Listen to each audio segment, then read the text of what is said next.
Donc, bienvenue donc dans ce cours où on est en train de prendre l'hébreu biblique, non seulement ça, l'hébreu biblique, la pensée hébraïque, le contexte des Écritures, le Nouveau Testament dans le contexte dans lequel il a été donné. C'est très, très important de pouvoir étudier la parole de Dieu. C'est très important d'être assidu imaginez-vous, si les exégètes ou bien les scribes d'avant étaient des paresseux, on n'aurait pas pu avoir les Écritures comme ça. Ils avaient une certaine rigueur dans la façon de faire les choses. Ils étaient, comme on disait tout à l'heure, n'étaient pas émotionnels. C'est pour cela il y a un certain nombre de valeurs qu'on a gardées jusqu'à aujourd'hui. S'ils étaient des gens qui faisaient des choses parce qu'ils les sentaient, parce qu'ils les voulaient, ainsi de suite, on n'aurait pas eu la parole de Dieu aujourd'hui. Parce que c'était des gens qui étaient assidus à ce qu'ils faisaient. Vous voyez, par exemple, ça fait combien d'années que les Juifs ils font Shabbat? Ça fait des millénaires. Assidus, assidus dans ce qu'ils font, assidus. 3 fois par jour, les prières, ainsi de suite. C'est-à-dire, il y a cette assiduité-là qui fait en sorte que... le truc, c'est que nous, à notre niveau, malheureusement, hein, l'esprit... Malheureusement, l'esprit est venu. C'est-à-dire qu'on a mis tout sur le dos de l'esprit. C'est-à-dire que pour nous, l'esprit.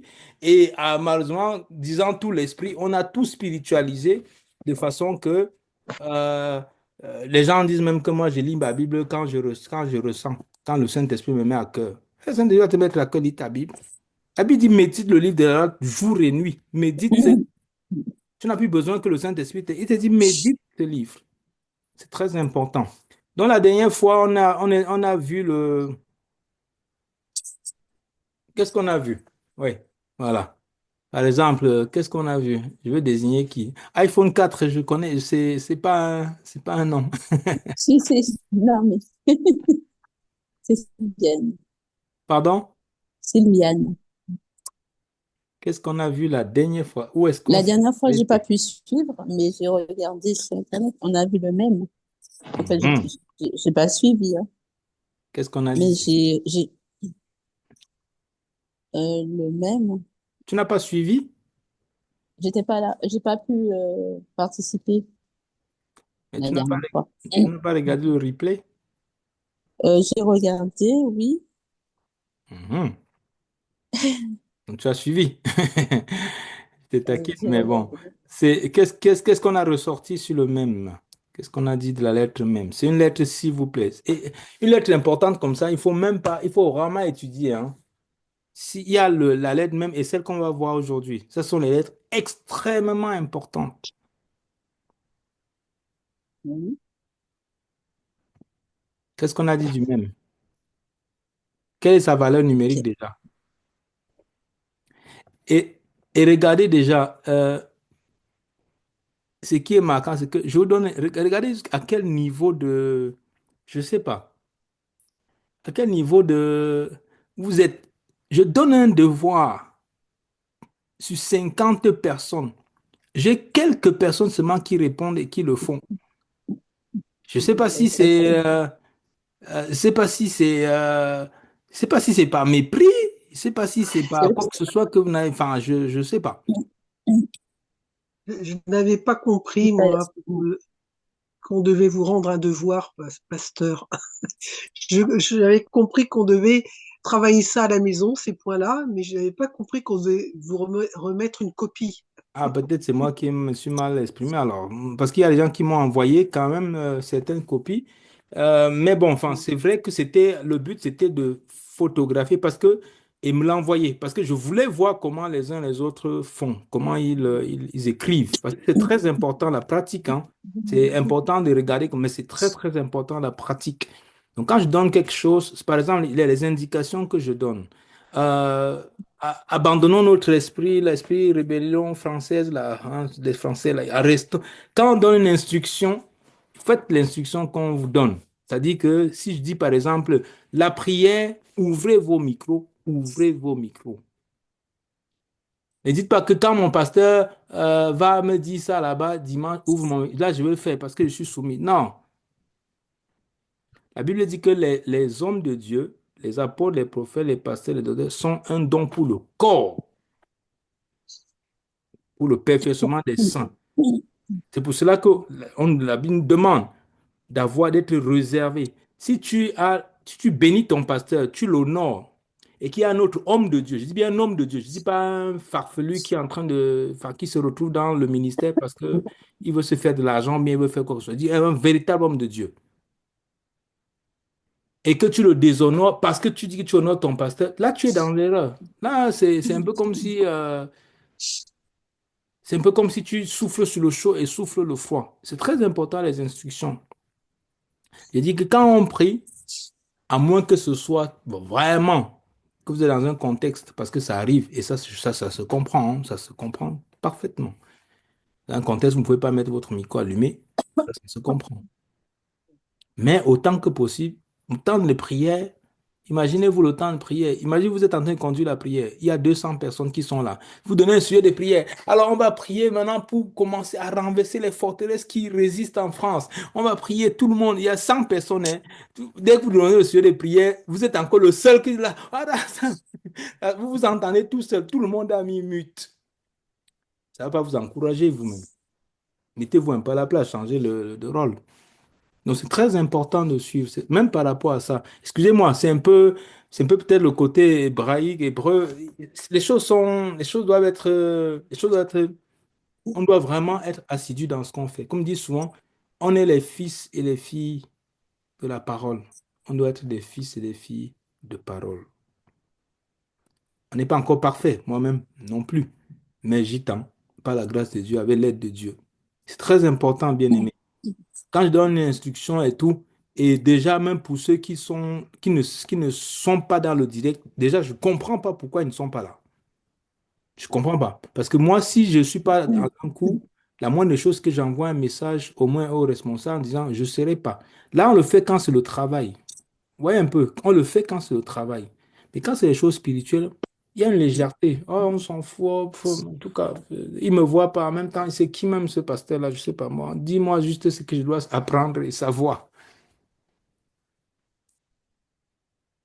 Il faut beaucoup de discipline. Excusez-moi, hein, je vais briser la pensée là. Je vais. Voilà. Et encore encore avec la pensée hébraïque, encore avec l'hébreu, ça va contribuer à broyer cette pensée-là. Et à la fin, vous allez voir, ça va être glorieux. Ça va être la gloire. Amen. Ça va être la gloire. Ça va être la gloire. Donc, c'est très important. La dernière fois, on a vu la lettre même. On a dit que la lettre même, c'est la lettre qui parle du Messie. C'est la lettre qui vient de Maïm. C'est la lettre avec la gematria qui est 40. On a vu que 40, on a vu qu'en hébreu, c'est une lettre qui est toujours au pluriel, c'est-à-dire les eaux. On parle toujours des eaux, un peu comme dans la création, les eaux d'en haut, les eaux d'en bas. Il y a des mots comme ça en hébreu qui ne sont pas des singuliers, qui sont des pluriels. C'est comme le nom de Dieu, Elohim. C'est un nom qui est pluriel, c'est pas un nom singulier. Par exemple, quand on veut dire Elohé Abraham, Elohé Isaac, Elohé Jacob, le Dieu d'Abraham, le Dieu d'Isaac, le Dieu de Jacob. Mais Elohim, c'est le pluriel. Et donc, il y a des mots, c'est un peu comme Jérusalem, Yerushalayim. Yerushalayim, il est pluriel. Pourquoi? Parce que dans la pensée de Dieu en donnant le mot, il y a la Jérusalem d'en haut et la Jérusalem d'en bas. Il y a deux Jérusalem. Mhm. Donc, ce sont des mots qui sont pluriels. Et ça cache une grande révélation à l'intérieur. Déjà à partir du mot. C'est pour ça qu'on a dit que Maïm, c'est la lettre 40. C'est le 40. Maïm, c'est 40 parce que ça accouche. C'est quelque chose qui accouche. C'est un peu comme le Maïm, la lettre même, c'est un peu comme un ventre d'une femme qui accouche quelque chose. C'est pour cette raison qu'on a dit l'enfant reste 40 semaines dans l'eau qui baigne dans le liquide amniotique avant de sortir. Yeshua a fait 40 jours, il est sorti du désert. Moïse a fait 40 jours à la montagne, il est descendu avec la Torah. Donc ça accouche toujours quelque chose de glorieux. Et on a dit que le même, il y a la partie ouverte dans la lettre même, c'est deux M. Donc, le premier, le premier même, c'est ouvert. Le deuxième, c'est fermé. Ça représente les deux venues du Messie, du Mashiach. La première venue, la grâce, elle est ouverte pour tous. La deuxième venue, c'est fermé. Il fallait profiter de la première venue. Comme on dit souvent, si tu ne le reçois pas comme sauveur, tu le verras comme juge. C'est ça la lettre même, qui parle du Messie, du Mashiach. On a vu que la lettre même, son pictogramme, c'était les vagues, c'était les eaux, comme les vagues d'eau. C'était comme ça, là. Pictogramme. Ça se réfère à l'eau. Et l'eau en hébreu, c'est quoi? C'est le mot maïm, qui est le mot pluriel. Et le maïm, entre le maïm, c'est les deux M. Maïm. Vous voyez qu'il y a deux M dans ce, deux mèmes, deux M.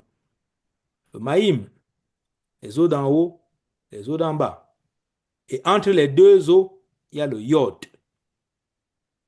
Il y a la lettre yod, qu'on va voir. Le yud, le yod, d'autres disent le yud, d'autres disent le yod, qu'on va voir. Et donc, c'est cette lettre-là. Pourquoi? Parce que cette lettre-là navigue dans les eaux. Comme j'ai échangé justement avec mon frère Mathieu dessus cet après-midi, qui me donnait aussi certaines pensées qui sont très, très, très importantes. Sur la lettre même, sur le yod, le yod qui, entre les deux M, maïm, les eaux. Je dis que le mot même, ça vient de c'est maïm. Il y a la notion de maïm des eaux.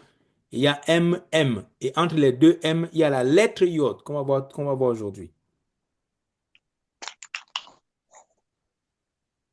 Le même nous fait penser à quoi?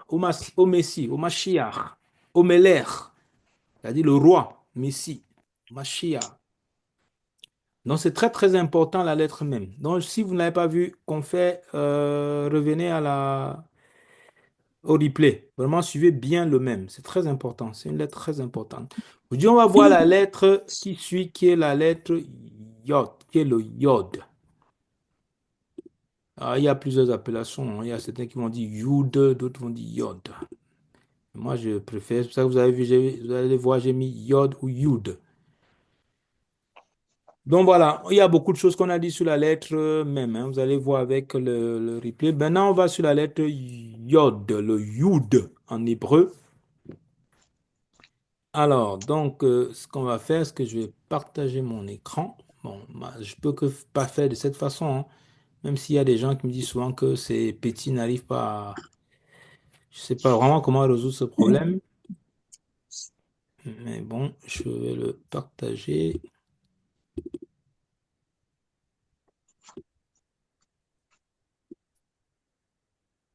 Alors, donc, j'espère que vous voyez mon écran.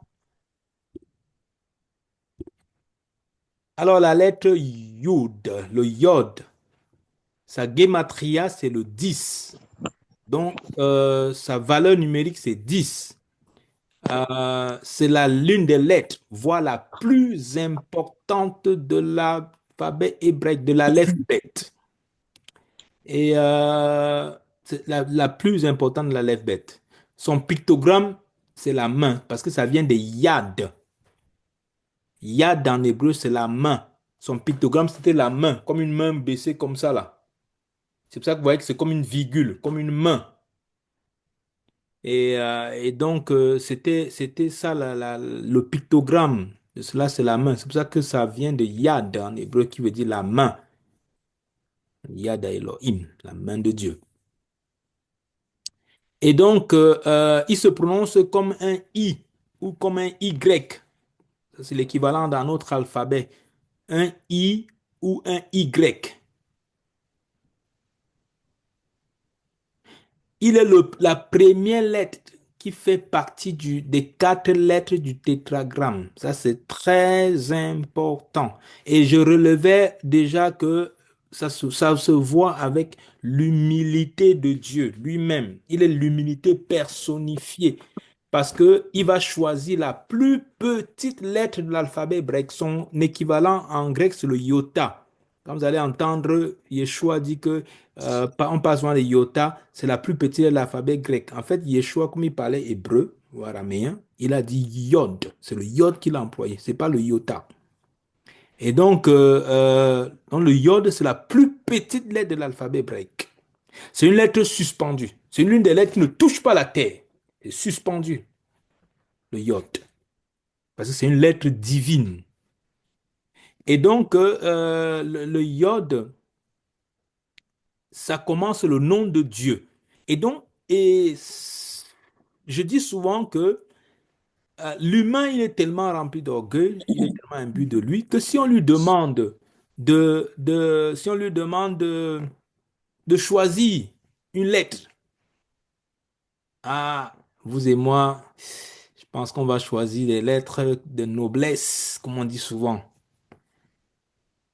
Des lettres qui montrent quand même qu'on n'est pas n'importe qui, mais le Créateur. Son nom, c'est Yod, He, Vav, He. Les quatre lettres du tétragramme. Le Yod, la plus petite lettre de l'alphabet. Le grand Dieu de l'univers. C'est la plus petite, mais aussi la plus puissante. Parce que c'est ça qui tient toute chose. La main de Dieu.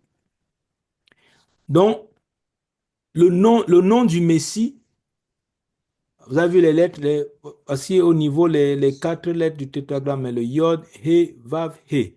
Ça, c'est ça le nom de Dieu. C'est de ce nom que découle Yahweh, Jéhovah, tout ce que vous allez, ça découle de ce nom. Parce que quand Moïse pas voir Dieu, oh, Dieu aime toujours garder le mystère. Parce que le nom de Dieu, ça fait partie des mystères. Quand Dieu veut se révéler à Moïse, je dis toujours que si on vous demande comment vous vous appelez, moi je m'appelle Judith, je m'appelle Nicole, mais c'est clair, 15 ans après, vous allez avoir toujours ce nom.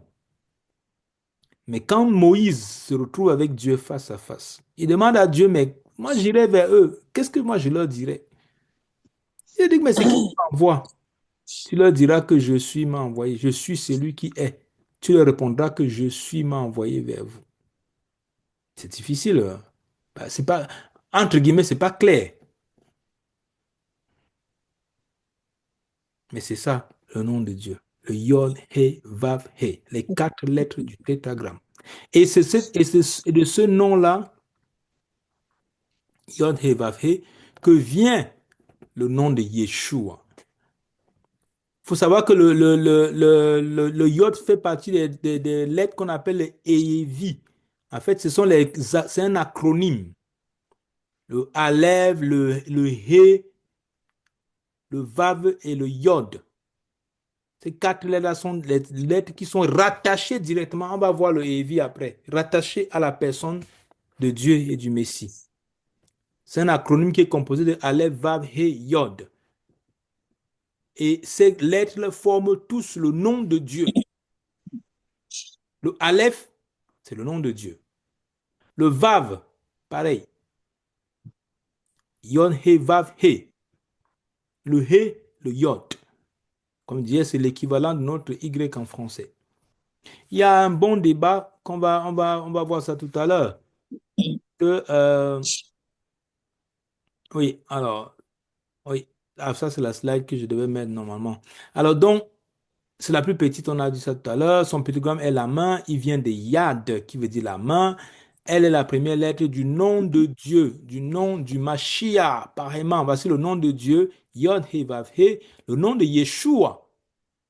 Ouais, c'est le Yod qui commence le nom de Yeshua, c'est le Yod qui commence le nom de Dieu. Vous voyez, c'est Yeshua, c'est le Yod, le Shin, le Vav et le Ayin à la fin. C'est ça qui donne le nom de Yeshua. Le Ayin, on n'a pas encore vu le Ayin, hein. On n'a pas encore vu aussi le Shin. On va voir ces lettres-là. Mais le Vav, on a vu. Ça fait partie des Evi. Voilà. Ce sont les noms divins. Aleph, Vav, He, Yod. En fait, ce sont les lettres qui font partie du nom divin. C'est ce qu'on appelle les Evi en hébreu. Ce sont les lettres très, très importantes qui sont rattachées à la personne de Dieu lui-même. C'est la plus petite lettre de l'alphabet hébraïque qui symbolise l'humilité, la modestie. Belle leçon des amoureux de titre, comme j'ai dit, qui n'est pas très hébreu. C'est-à-dire qu'on va vous entendre, on va te dire que c'est le plus grand, c'est moi je suis l'archbishop, je suis le ceci, machin, les noms qui vont, voilà, pour montrer que, voilà, que c'est moi, hein, c'est moi qui suis le prophète Ah, je ne sais même pas quoi dire. Parfois, vous voyez les gens qui se définissent, les gens qui se définissent tellement pour qui sont même étonnés, hein. Qu'est-ce qu'ils entendent que, mais toi tu donnes des cours, je vous dis, il y a des gens qui sont étonnés. Je dis, mais tu donnes ces cours-là, machin, c'est... Je lui dis, mais si je donne, c'est pas parce que j'ai rien à faire, ou bien pas parce que je cherche à combler mon temps. Non! Parce que je sais que c'est un ministère que je rends. Exactement comme je suis sur un pupitre pour rendre le ministère, pour donner ce que Dieu a mis dans mon cœur. Et donc, c'est très, très important. Vous voyez, Dieu choisit la plus petite lettre. Et c'est une lettre qui compose beaucoup de noms dans la Bible. On va voir le nom de Yeshua parce qu'il y a un débat, comme j'ai mis un peu devant. Vous voyez, le mot Yod He Vav He ici, le mot juif Yehudi en hébreu, qui veut dire juif, les Yehudi. En hébreu, ça veut dire juif. Hein, c'est et Yehuda, Yehudi qui vient de Yehuda. Hein. Il faut savoir que juif, quand on dit même judaïsme et que certains sursautent sur leur chaise en disant, ah, le judaïsme, non, qu'est-ce qu'on veut nous amener? Ça vient de Yehuda. Hein. Et parfois, je taquine les gens en leur disant que, mais moi, j'ai rien à, enfin, je suis pas dans cette hystérie de dire, dès que j'entends judaïsme, je dis, oh, je sursaute de ma chaise en disant qu'on veut nous amener la loi et tout. Judaïsme, ça vient de c'est Yehuda, hein, qui vient de Yehuda, et qui vient de Yehudi, vient de Yehuda. Yehuda, c'est Judas. Et nous sommes les lions, les fils du lion de la tribu de Judas. Donc, s'il y a même des gens qui peuvent se réclamer de ce titre, c'est nous. Parce qu'on est enfin, on vient de Christ, qui est de la tribu de Judas.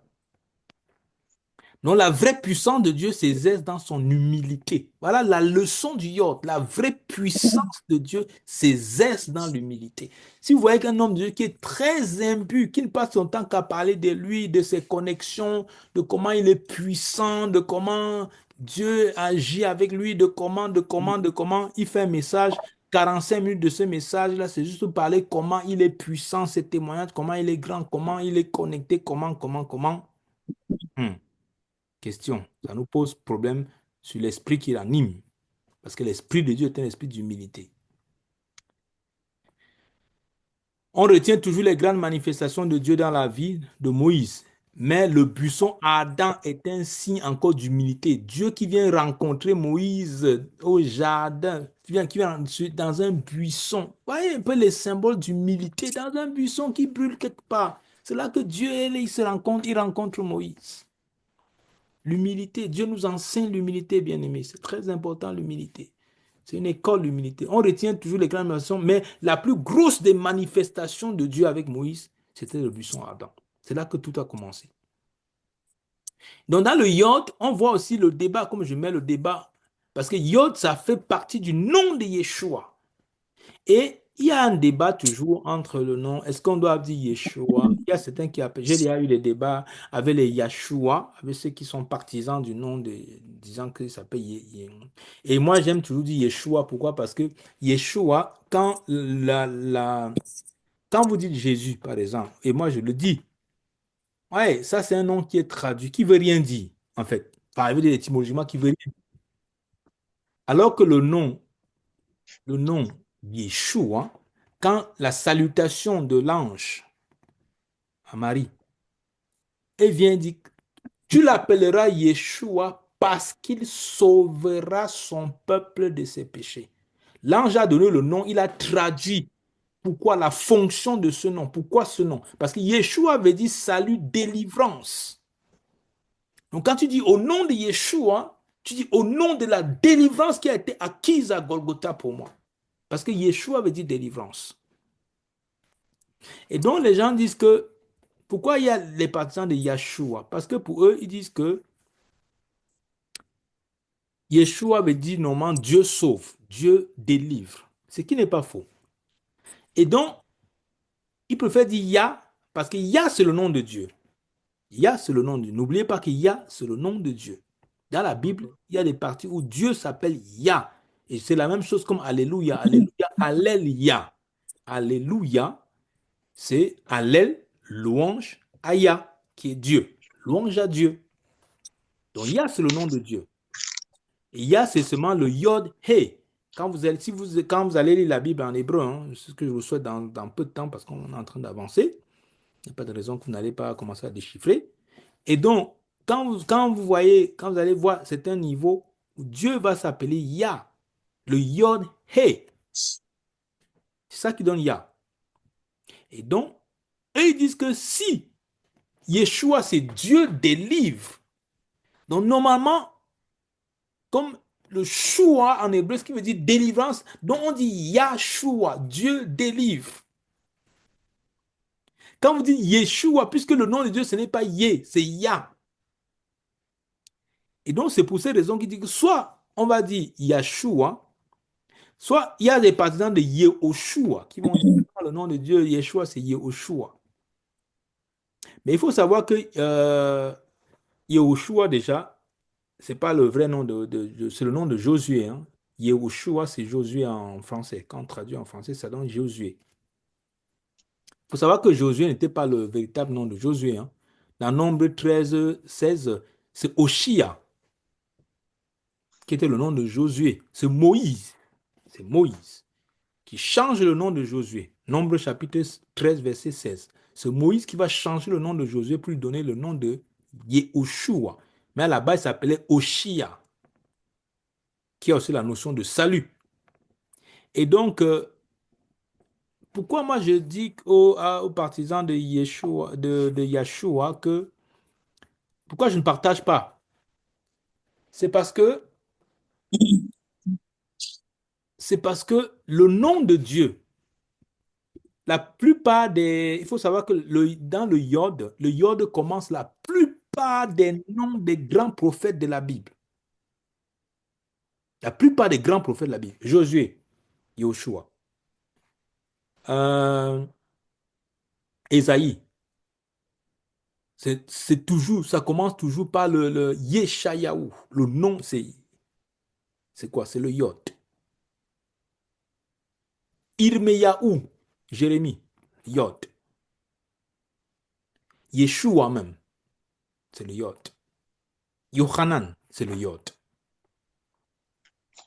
Donc la grosse partie des prophètes, des grands prophètes de la Bible, ça commence par Yod. Et je leur dis souvent que, mais pourquoi, si c'était qu'on voulait dire, puisque le nom de Yeshayahu, on dit Yeshayahu, alors qu'il y a dans Yeshayahu, il y a la notion de Dieu dans le nom d'Ésaïe. Pourquoi on ne dit pas Yashayahu, mais on dit Yeshayahu? Pourquoi on ne dit pas Yahoshua? C'est pour ça que vous allez voir certaines personnes, pour corriger ça, j'ai vu certaines personnes qui appellent le nom de Yeshua que Yahushua. Parce que pour adapter, ils disent non, non, là vous êtes en train de déformer l'hébreu. Puisque les noms de ces prophètes-là, par exemple, c'est Yehoshua. Et donc ça, c'est une question d'appellation. Donc le nom de Yeshua, c'est une contraction du nom. C'est une contraction qui était déjà donnée de nom de Yehoshua. Pas de Yahshua, pas Yahoshua, de Yehoshua. C'est la contraction du nom de Yehoshua. Et comme je disais tantôt, les autres prophètes de la Bible, Yeshayahu, par exemple, Ésaïe, on ne dit pas Yashayahu en hébreu, non, on dit Yeshayahu en hébreu, qui vient aussi de la notion de la délivrance de Dieu. Mais on dit Yeshayahu. Donc cette contraction-là est possible du nom de Yeshua, pas Yahshua. Maintenant, si tu dis, tu appelles Yahshua, Dieu ne va pas te frapper. Parce que ça fait ressortir la notion de Dieu et de la délivrance. Parce qu'il y a c'est le nom de Dieu.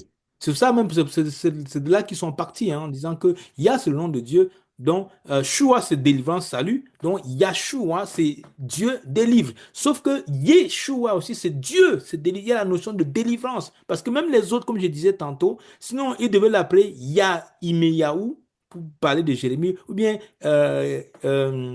Pour parler d'Ésaïe, euh, Yeshayahu. On devait dire Yashayahu.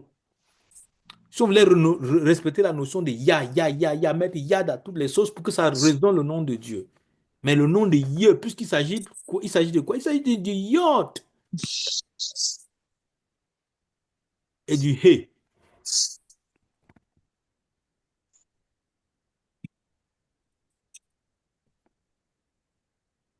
Je ne sais pas si vous comprenez par rapport au nom de Yeshua. Très important. Parce que les partisans de Yeshua disent que normalement, comme c'est marqué Dieu sauve, on doit mettre Yah avant de mettre Shua, qui est la notion du salut et de la délivrance. Sauf que dans la Bible, en hébreu, les autres noms des prophètes, c'est Yeh. Et on ressort la notion de Dieu sauve, Dieu délivre. Et quand on dit Yehoshua, on ne dit pas Yahoshua. Il y a la notion de Y-E, pas forcément Y-A. C'est pour cette raison que le nom de Yeshua, c'est pour cette raison qu'on peut dire en toute tranquillité le nom Yeshua. Alors attendez, ah non, je suis allé loin.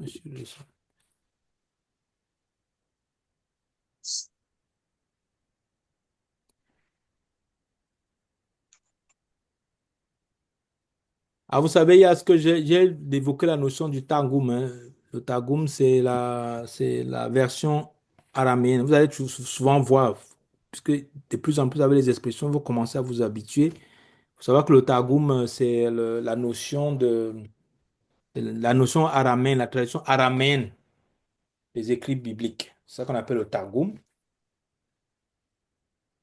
qui nous disait que le symbole du nom de Yod, que le Yod, effectivement, c'est le symbole de l'humilité.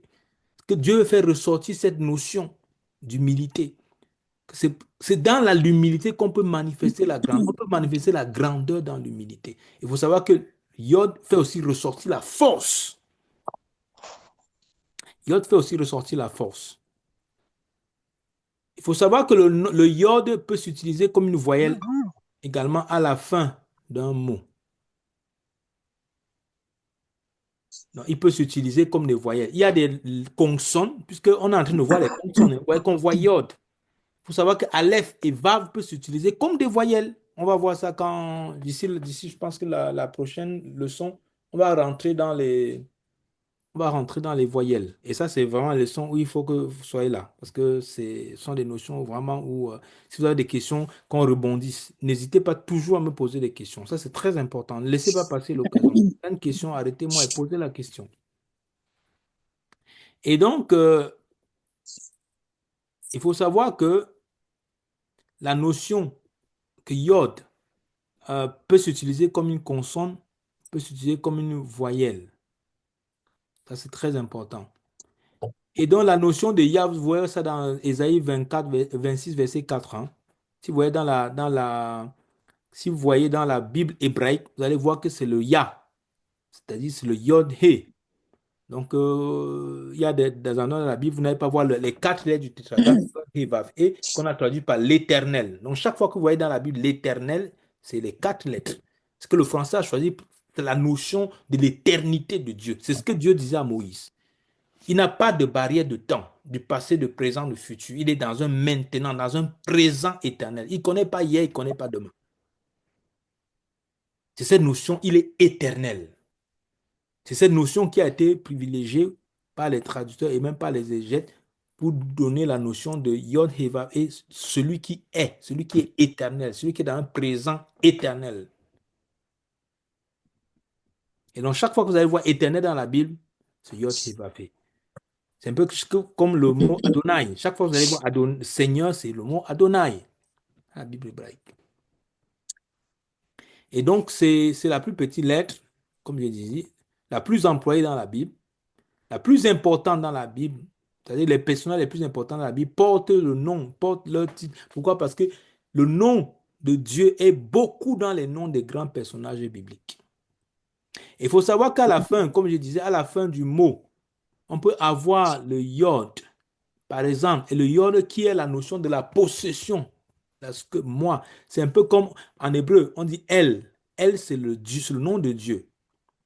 Mais à la fin de El, vous allez voir un yod. Dès qu'on va écrire le yod, ça va donner Élie, mon Dieu. Est-ce que vous comprenez? El Rapha, El Shammah, Dieu qui est présent. El Gibor, le Dieu puissant. Dieu puissant. Mais quand on veut dire mon Dieu, Élie, mon Dieu. Pourquoi? Parce qu'on va ajouter un yod à la fin de El, ça va donner la possession. C'est pour cette raison que, en fait, en hébreu, le yad, c'est la main. Quand tu veux dire quelque chose m'appartient, qu'est-ce qu'on fait instinctivement? La main, n'est-ce pas?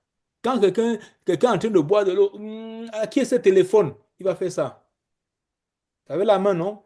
Il va faire ça pour indiquer que c'est à moi.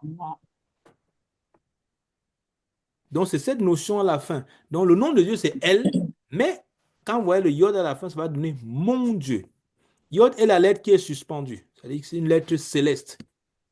Le yod s'écrit yod, vav, dalet, qui est égal à 20.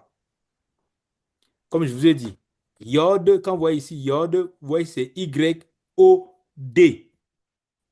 Donc, c'est pour ça que je vous ai dit que l'hébreu, ce sont des mots. C'est comme Aleph. C'est deux consonnes. Aleph. Pour indiquer une seule voyelle, qui est le A en français. Le yod, c'est pareil. Le yod va s'écrire avec un yod et après avec un dalet. Avec le vav du milieu. Parce que n'oubliez pas que le vav, je vous ai dit que le vav, c'est une consonne, mais on va voir ça quand on va faire les voyelles. Les consonnes qui s'écrivent aussi avec des voyelles, les consonnes qui vont être utilisées pour les voyelles. Mais vous allez voir, on va mettre des points en haut, des points en bas, ainsi de suite. On va voir tout ça. Et quand vous allez voir, vous savez que c'est le O ou bien le O. Tout ça, on va le voir. Et donc voilà, donc il y a ces lettres comme ça qui sont utilisées comme des consonnes et comme des voyelles. Il y a le yod qui est utilisé comme qui est une consonne, mais qui peut s'utiliser comme une voyelle. Il y a le aleph, il y a le vav qui s'utilisent comme des voyelles. Donc voilà, donc vous avez la notion de yod. Yod qui est une lettre qui est un mot composé qui a le yod, le vav et le dalet à la fin, c'est-à-dire le D, le Y-O-D qui donne le yod. Il y a le dalet à la fin. Alors, donc,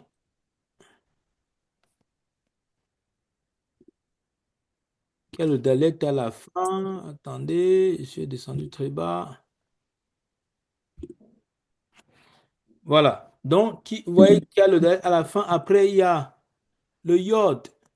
Vous voyez, il est yod, he, vav, he. Dans la slide, pour la prochaine slide, vous voyez, c'est yod, he, vav, he. Il est composé de trois yods. C'est ce que, dans les trois actions principales, les trois manifestations, il y a ce yod-ci, il y a le pied du he qui est un yod, il y a l'autre pied du he qui est un yod. Donc, le nom de Dieu comporte trois yods. Le He Vav, le Yon He Vav He, qui compose trois yods. Le premier, le deuxième qui est le pied du He et l'autre pied du He, qui symbolise ces trois grandes manifestations de Dieu sur la terre. Et je vous ai dit que l'une des choses pour lesquelles le Yod est important, qui symbolise la puissance, il compose le nom de Dieu. Et c'est comme je vous ai dit tout à l'heure, le Yod, qui est la main, on va le voir tout à l'heure, qui est dans Maïm, puisque le He est composé du Dalet et du Yod. Et donc, Israël et Yerushalayim. Yerushalayim, c'est Jérusalem. Commence par un Yod. Yaakov, Jacob, le Yod. Irmeyahu, Jérémie, le Yod. Yeshayahu, Isaïe, le Yod. Juif, Yehuda. Judas, Yehuda, juif, Yehudi. Et donc, vous allez voir que le yod, c'est une des lettres très importantes. Donc, Dieu fait chaque fois à mettre son nom, sa marque sur tout cela. Quand il dit que Jérusalem est ma ville, et donc tous les grands personnages de la Bible commencent par le yod, et qui veut dire aussi la main de Dieu.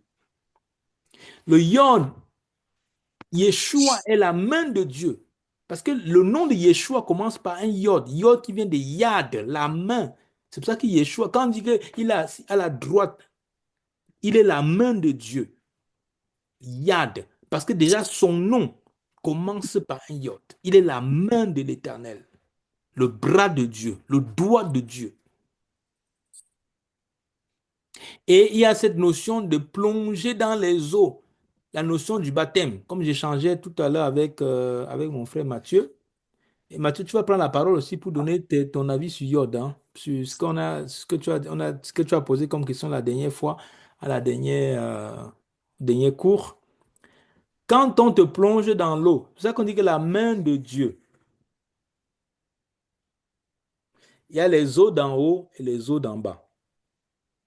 Dans la notion du baptême, tu as les eaux d'en haut et les eaux d'en bas. C'est-à-dire quand on te plonge, tu es couvert des eaux. Mais ce qui te sort de l'eau, puisque c'est en son nom qu'on te baptise. La Bible dit que vous qui avez été baptisés, c'est en sa mort que vous avez été baptisés. Vous avez été ensevelis avec lui. Donc quand on le mettait sous la terre, en fait, symboliquement, nous on était avec lui. Quand on ressuscite, Romains chapitre 6, on ressuscite avec lui. C'est par la main de Dieu qu'il est sorti. C'est par la main de Dieu que quand tu ressors des eaux, qui est symbolisé par la main de celui qui te baptise, quand tu ressors des eaux, tu ressors comme une nouvelle personne, d'après Romains chapitre 6. C'est cette main qui a fait passer Israël entre les deux grandes eaux. Maïm, comme on l'a dit. Maïm, c'est quoi? Les eaux. Entre les deux eaux, qu'est-ce qui a fait passer? Dieu a dit, je le ferai passer par mon bras étendu. Il a fait passer Israël. Pas son yad, pas sa main. Il a fait passer Israël entre les deux eaux.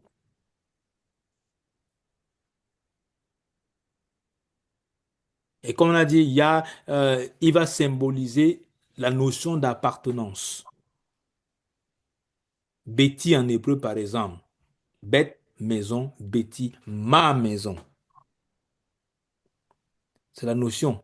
Je veux dire, quand on voit Yod, chaque fois, quand tu veux symboliser, tu vois, vous voyez, ça influence même la façon. Quand on veut symboliser, ça m'appartient. Hein? On utilise souvent quoi? On utilise la main. On tape. On dit, c'est à moi. Hein. Ceci est pour moi. La main. Yod. La notion d'appartenance. Et vous voyez, comme je disais, j'ai mis c'est Betty en fait. C'est TH. Voilà, c'est comme ça.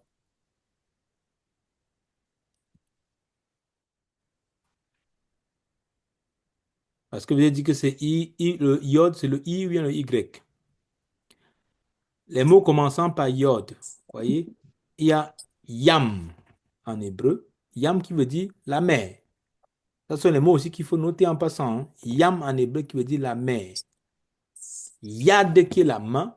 Yom qui est le jour. Yom qui est le jour. La notion du jour en hébreu. Et comme je l'ai dit toujours, retenez chaque fois que le jour commence toujours la nuit. Le jour commence toujours la nuit et s'achève toujours quand il y a le soleil. Dès que le soleil décline, on n'est plus sur le jour, on est sur le prochain, on est sur le lendemain. Parce que dans la notion hébraïque, les temps peuvent être difficiles. La nuit peut être noire, elle peut être sombre, elle peut être une difficulté. Mais il faut toujours garder l'espoir. Le jour, la nuit est avancée, le jour approche, nous dit l'apôtre Paul. Quand Dieu crée tous les jours, il y eut un soir et il y eut un matin. Il y eut un soir et il y eut un matin, ce fut le premier jour. Il y eut un soir, il y eut un matin, deuxième jour, ainsi de suite. Mais le seul jour où Dieu ne va pas dire ça, c'est le jour de Shabbat, c'est le samedi. Parce que c'est la notion de l'éternité, du règne éternel du Messie. Il y a eu un soir et il y a eu un matin. Donc le jour biblique commence toujours avec la nuit, avec les difficultés, avec les troubles. Mais on doit toujours garder espoir parce que le jour a fini par se lever. Alors que la nuit, le jour gréco-romain, le jour du monde, ça commence quoi? Ça commence dans les ténèbres, ça n'achève pas les ténèbres. Ça commence quand il fait nuit. Ça finit quand il fait nuit. Il n'y a pas d'issue. Un siècle ténébreux. Voilà, tu tournes, tu tournes. Or, le jour biblique te donne l'espoir. Le jour, la nuit est avancée, le jour approche. Le jour de délivrance. C'est ça, la Bible dit le jour de délivrance. Le jour. Parce que ça commence la nuit. Dieu est conscient qu'il y a des difficultés, mais on s'achemine vers le jour. Donc, l'iode, la notion de iode est très, très importante. Iode qui est le symbole de la puissance, de la force. Parce que la main, dans la main, il y a quoi? Il y a la puissance, il y a la force. C'est une lettre très petite, mais ça symbolise le divin, le tout-puissant. Et donc, ça symbolise cela. C'est très, très important. La notion de iode, c'est quoi? Comme j'ai dit tout à l'heure, dans la notion de maïm. Les eaux d'en haut, les eaux d'en bas. Quand tu plonges dans l'eau, tu as l'eau en haut, tu as l'eau en bas. Tu as été enseveli avec le Messie. Et tu ressors par la main de Dieu, Yeshua. Vous avez été baptisé. C'est en sa mort que vous avez été baptisés. Romains chapitre 6. Nous avons été ensevelis avec lui par les eaux du baptême. De même que comme s'il est ressuscité, nous aussi, on ressuscite en nouveauté de vie. Romains chapitre 6 à partir du verset 4. Mathieu, est-ce que tu vas ajouter quelque chose sur la notion de yod et du maïm? Euh, Tu as déjà dit beaucoup de choses, non? Je ne sais pas ce que je dois rajouter. Ouais, C'est parce qu'on qu'on avait... a un peu échangé. Ouais, effectivement, tu as montré ce que je pensais, hein, en tout cas, cette réalité que le iode se retrouve entre les deux maïms. Donc, on a échangé là-dessus, mais tu l'as signifié, tu l'as dit. Ah, je sais pas ce que je dois rajouter de plus. D'accord. Donc c'est comme il relevait tout à l'heure, maïm. Vous vous rappelez le maïm? On va revenir maintenant sur le fameux tableau. OK? On a dit que tout ceci, ça se symbolise comment? Hein? C'est bien beau, pasteur, mais comment on écrit le iode? Le iode, c'est une virgule. Ça veut dire la plus petite lettre. Retenez que c'est la force de l'humilité. Parce que iode, c'est le nom de Dieu, mes amis. Je ne sais pas ce que ça vous évoque, mais les humains, oui, pour symboliser, c'est ça que je vous ai dit, quand on va voir la lettre Lamed, c'est la plus, entre guillemets, orgueilleuse lettre de l'alphabet grec. La plus longue, la plus grande. Et c'est celle là qui symbolise le disciple, la lettre du disciple. C'est pour cela que Yeshua dit, tout disciple accompli sera comme son maître. C'est-à-dire que tu viens dans le monde, tu viens avec tout ton orgueil, avec tout ton bagage, mais Dieu va t'écraser et que tu vas revenir le yacht, la plus petite lettre. Il te brise de façon que tu viens la mettre,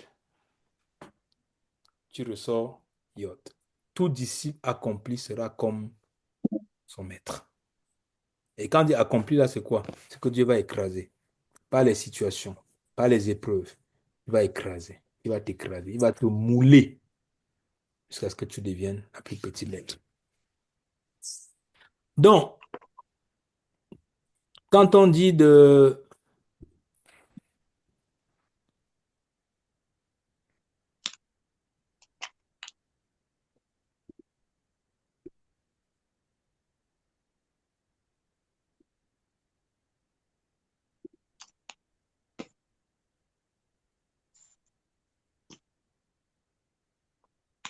Voilà. Le iode, c'est une virgule. Voilà comment il s'écrit. Vous voyez?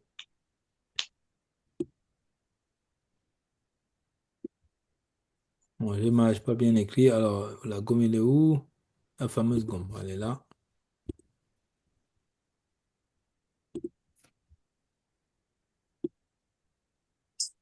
Voilà. Voilà le iode. Vous avez vu? Voilà le iode. Non, Vous voyez je vois pas? pas. Non. Si. Oui. Bien, c'est très petit jusqu'à ce que vous voyez pas. C'est ça le iode, hein. Le iode, c'est comme une... voilà. Le iode, c'est comme l'apostrophe. C'est vraiment la même chose. Le iode, c'est l'apostrophe. C'est-à-dire, c'est juste comme une apostrophe. C'est ça le iode. C'est pour ça que c'est tellement petit, peut-être que vous ne voyez pas. Bon, si j'agrandis trop, ça va donner une autre lettre. Si je fais ça, par exemple, bah, ça donne une autre lettre. Donc, le iode, c'est vraiment très, très petit. C'est vraiment la plus petite lettre. Comme ça, veut dire que le iode s'écrit, si on veut l'écrire vraiment, le iode, il va s'écrire le iode, le, le vave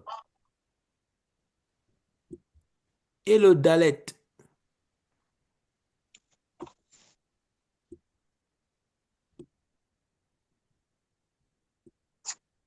Voilà,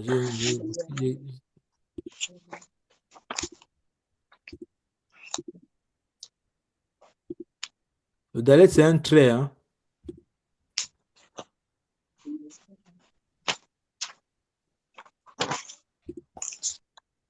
C'est-à-dire qu'il y a un trait qui est là. Par exemple, ceux qui m'ont écrit le dalet tout à l'heure, certains ont écrit ça comme ça dans l'exercice et ils ont fermé comme ça. Ça, c'est déjà une autre lettre, hein. Fais attention. Le dalet, vous devez faire le trait là, mais vous devez laisser une petite. Voilà le dalet. Vous voyez qu'il y a ça a dépassé en haut là. Si vous ne faites pas dépasser en haut, ce n'est plus le dalet. Ça peut se confondre avec le resh, qui est une autre lettre. Est-ce qu'il y a quelqu'un qui voudrait essayer d'écrire, qui a une plus belle main d'écriture? Il y a le yod. Alors, tableau. Là, je vais vous donner accès à plusieurs personnes au tableau.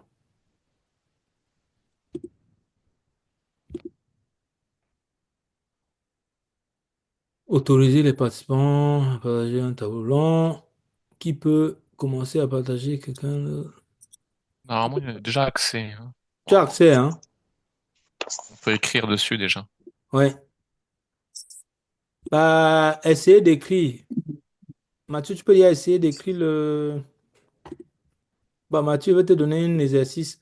Toutes les lettres qu'on a déjà vues. Tout. Ok. Voilà, voilà le tableau.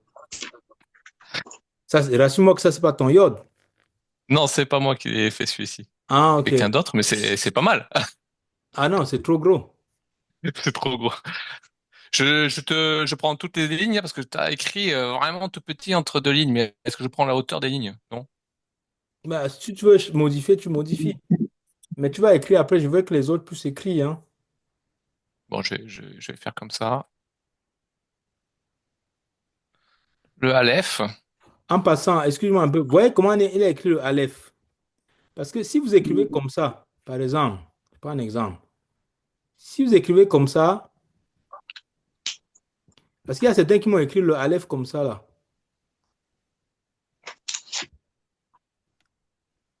On a l'impression que c'est un X.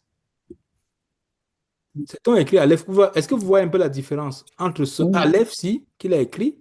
Il y a un décalage des deux. Il y a un décalage qui est là. Si vous écrivez comme ça, vous n'êtes plus en train d'écrire le Aleph, hein.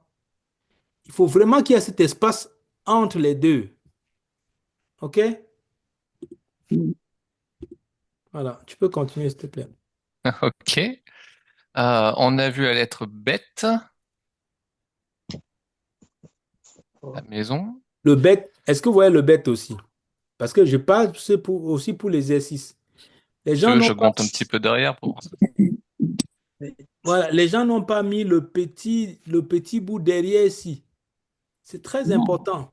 Si vous le mettez, oh là, la gomme, bon, je t'ai lâché la gomme. Non, je prends le stylo. Si vous ne mettez pas le petit bout de, ouais, est-ce que vous voyez, est-ce que tout le monde voit? Vous pouvez ouvrir Oui, vos micros, hein. oui, Si vous Le venez, si petit vous bout voyez, en haut ou en bas? En bas? non, il est en bas. en bas. Oui, en bas. Voilà l'endroit qu'il a mis en rouge. Ah, d'accord. Merci à ça. Si vous ne faites pas ça, vous risquez de tomber sur une autre lettre. Mhm. Ça peut se confondre avec un noun même, ou bien un kaf. Mhm. Mhm. La suivante, Oui. euh, euh, la lettre guimel. Mhm.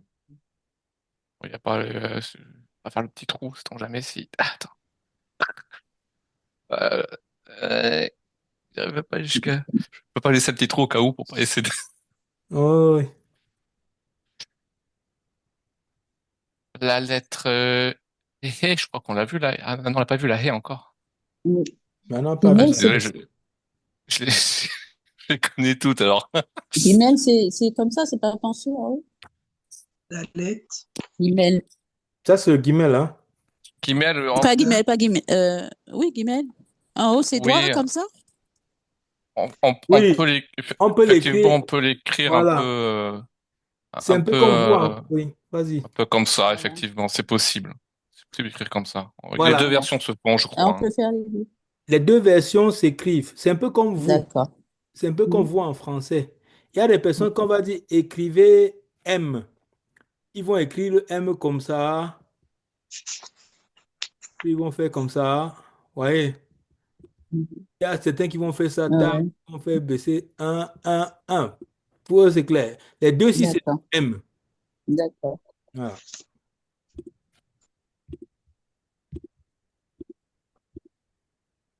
Mhm. On a vu la lettre Tav. Allez, Tav, du coup, c'est qui est la dernière lettre. Qui est la dernière de l'alphabet hébraïque. Tac, tac. Vous voyez sur le TAV, il y a le petit, tu peux mettre ça en rouge, s'il te plaît. Le petit bout S. là. Les deux pieds là. Voilà, sont importants sur le TAV. Si vous ne mettez pas le pied d'en haut, vous tombez sur la lettre Chet. Donc, vous voyez que c'est très important. Le pied d'en haut, si, qui traverse là, et celui d'en bas, si, qui est retourné ici, là. Oui,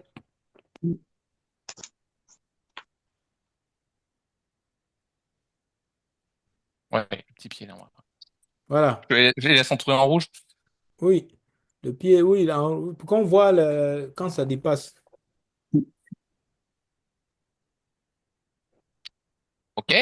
La suivante, Mhm. le même. Il y a deux Ouais. versions, il y a Les deux deux façons de versions du l'écrire. même. Ouais. N'oubliez pas La que version le même, c'est dans un. un mot, Quelqu'un peut dire que c'est un quoi, le même? pas évident à écrire. C'est un sophite, une lettre finale. C'est-à-dire qu'il y a une version Mm. finale qui s'écrit ça se prononce de la même manière, mais ça ne On n'a pas s'écrit fait le pas de la même Dalet. manière. On n'a pas fait le Dalet. Le galette, ouais. Ouais, mais Mathieu, est-ce qu'il faut aller en ordre? Parce que sinon, tu vas un peu perdre les gens. Donc, de plus en plus, le Désolé. Aleph, Bet, Gimel, Dalet. Galette. Ah oui, j'ai pas fait. Ouais, désolé. C'est Oh, non, c'est pas grave. vrai qu'on a le date, on l'a vu. Mhm. Je sais pas si je peux copier et décaler là.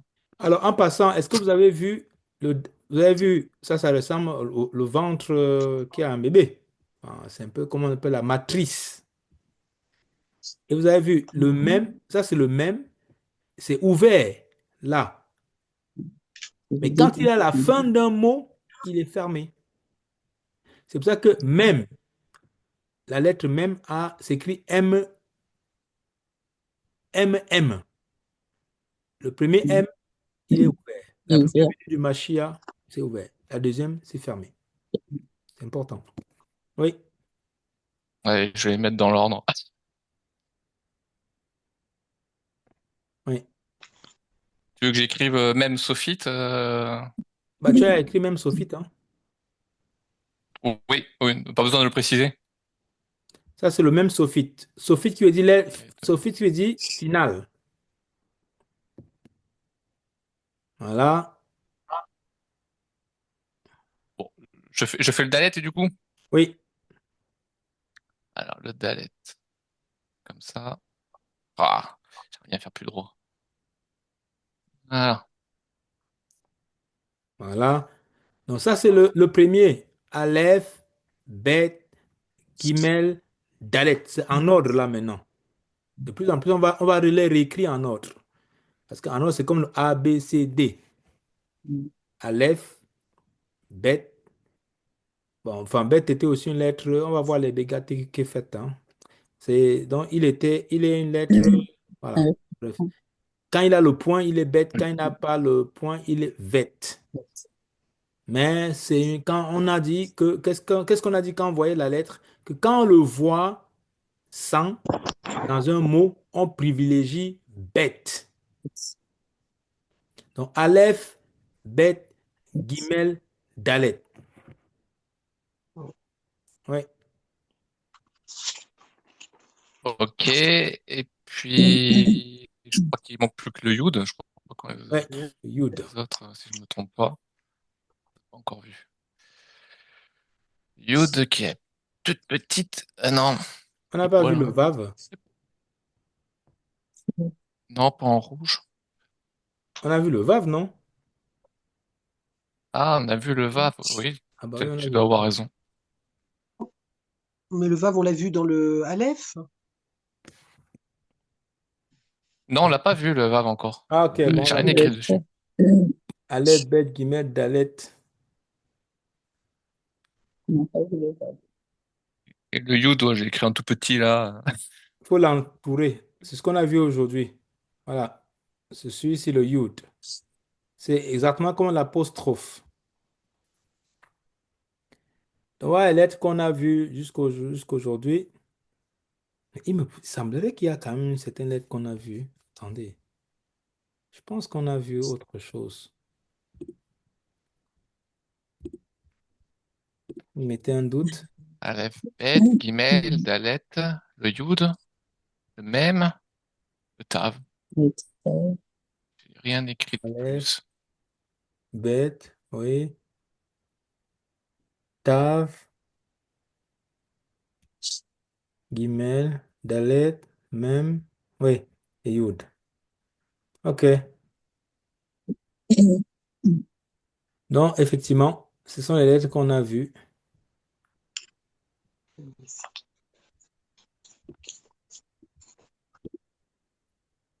Est-ce qu'il y a quelqu'un, avant qu'on ait terminé, est-ce qu'il y a quelqu'un qui veut essayer? Donc, pour le jeudi prochain, chacun doit écrire les lettres, photographier et m'envoyer. Ça, c'est le devoir.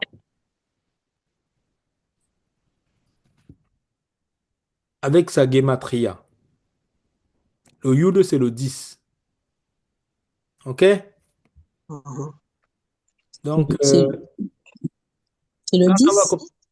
le Yud, sa valeur numérique, sa gematria, c'est D'accord. il compose le nom de Dieu.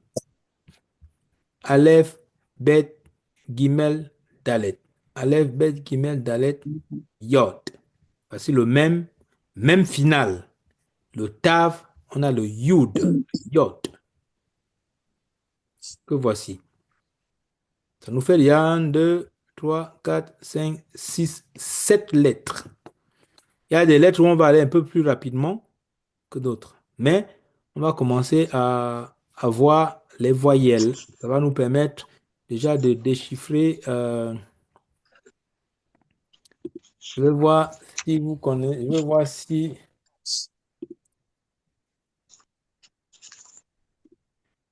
vous avez retenu un peu. Et puis on va terminer.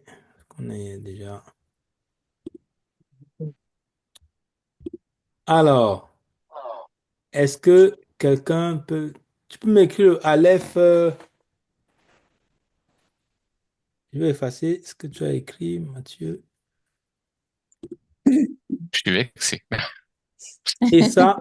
Et ça là,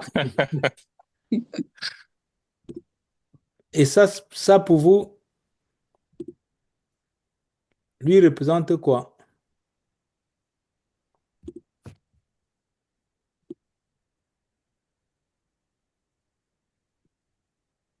Et pardon, dites-moi la réponse, hein, la bonne réponse, hein.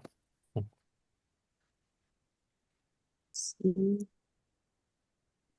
C'est d'abord quelle lettre et quelle lettre? c'est père. Ça veut dire père. Père. Aleph, Bet, Aleph Ah, et bête. Et ça veut dire quoi? J'ai entendu quelqu'un dire. Père. Père. Ara, Père. Ça veut dire père. Ave. N'oubliez pas ça. Ave, qui veut dire Ah, tiens. père. Oui. Avis-nous notre père, qui veut dire Ave. Et après, on va commencer à mettre certains, par exemple, pour terminer, hein.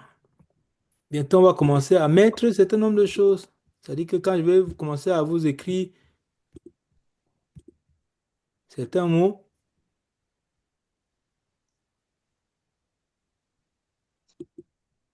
quand je vais faire ça, par exemple, attends, attendez. Je pense qu'il y a une façon d'écrire que ce soit droit. Attendez, je pense avec ça. Alors,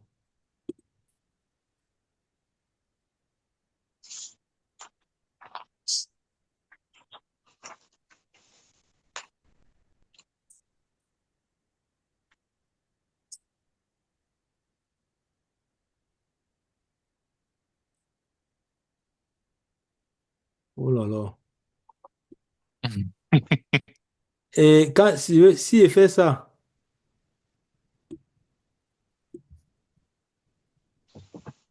avec,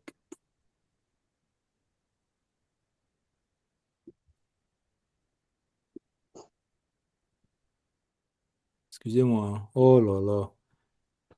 Ça, c'est quel mot ça? Non, ça, c'est Même, Même. ça, c'est Euh, le.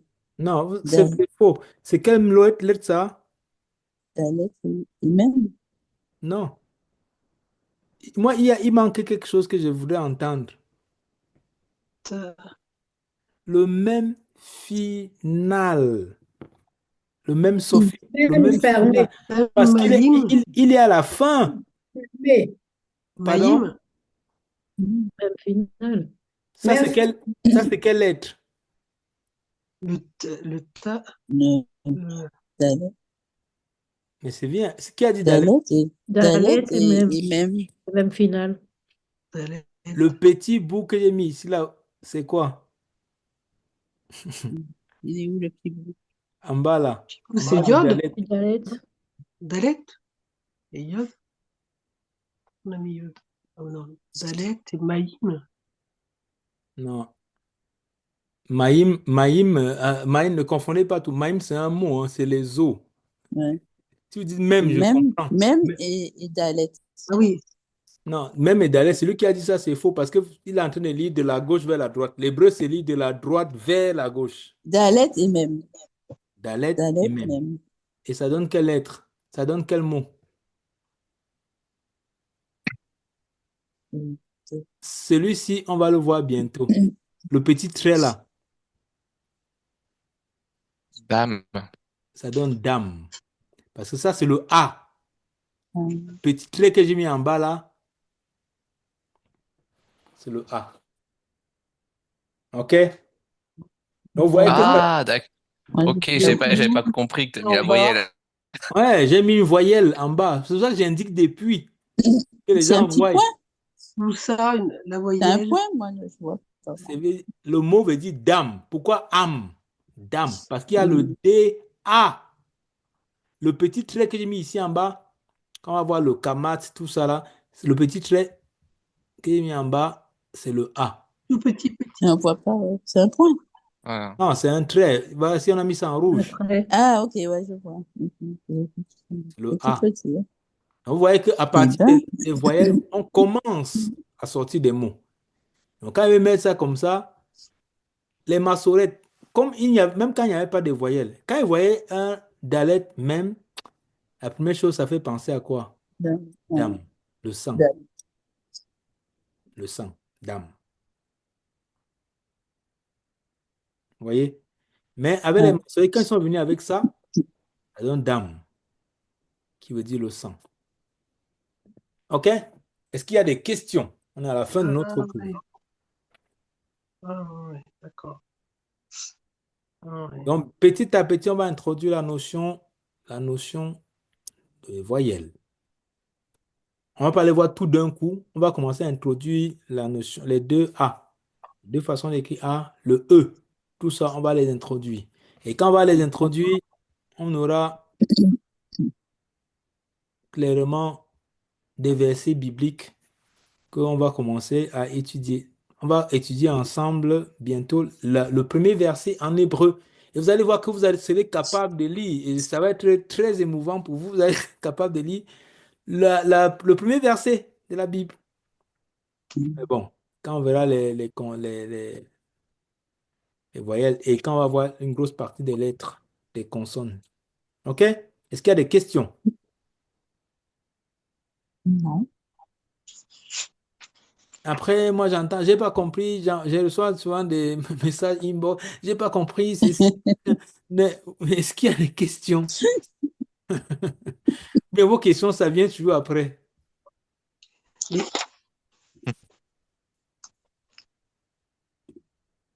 Et j'ai Donc voilà, noté, moi, qu'à un d'ici moment, bientôt. il y Oui, avait pardon. 3 iodes, c'était 3 actions de Dieu sur la terre. Oui, parce que le,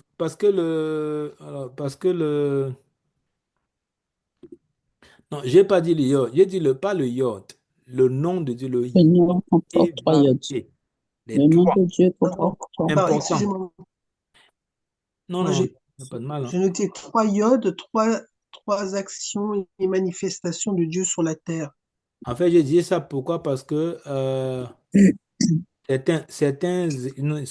une école de pensée, parce qu'il y a plusieurs écoles de pensée en Israël, hein, il n'y a pas qu'une seule, qui va vous dire que bon, je vais écrire ça, il y a le yod, il y a le he, voilà, il faut absolument que je trouve comment on fait le he, il y a le vav, il y a le he, ok?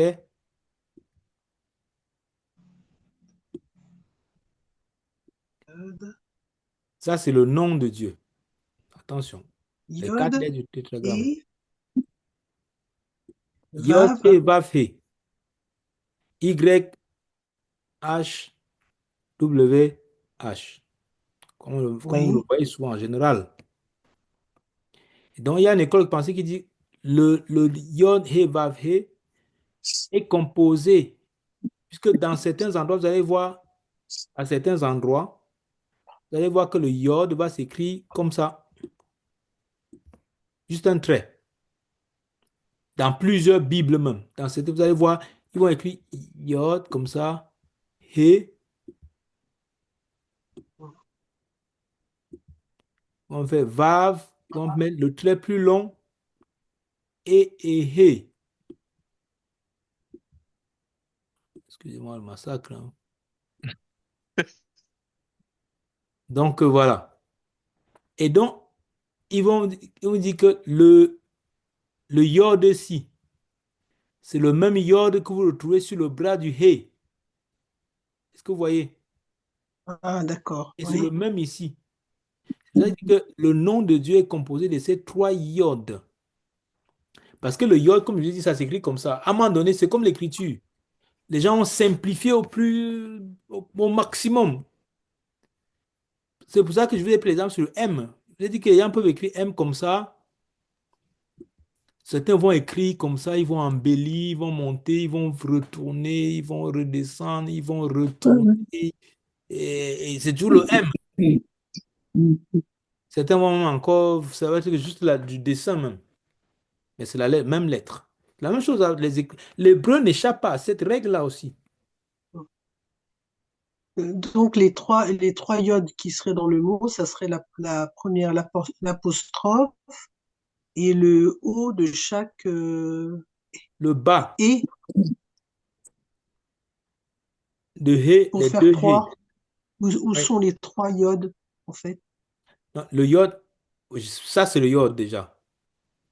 Oui, Je vous ai dit que le yod peut s'écrire comme ça. oui, Dans certains, voilà, vous allez voir, c'est oui, le trait, oui, le trait, oui. petit trait. Et donc, quand on écrit le hé, on écrit le hé comment? On l'écrit comme ça, et puis il y a le petit trait. Ok. Oui. Et ça serait comme un Ça, c'est un comme un- yod.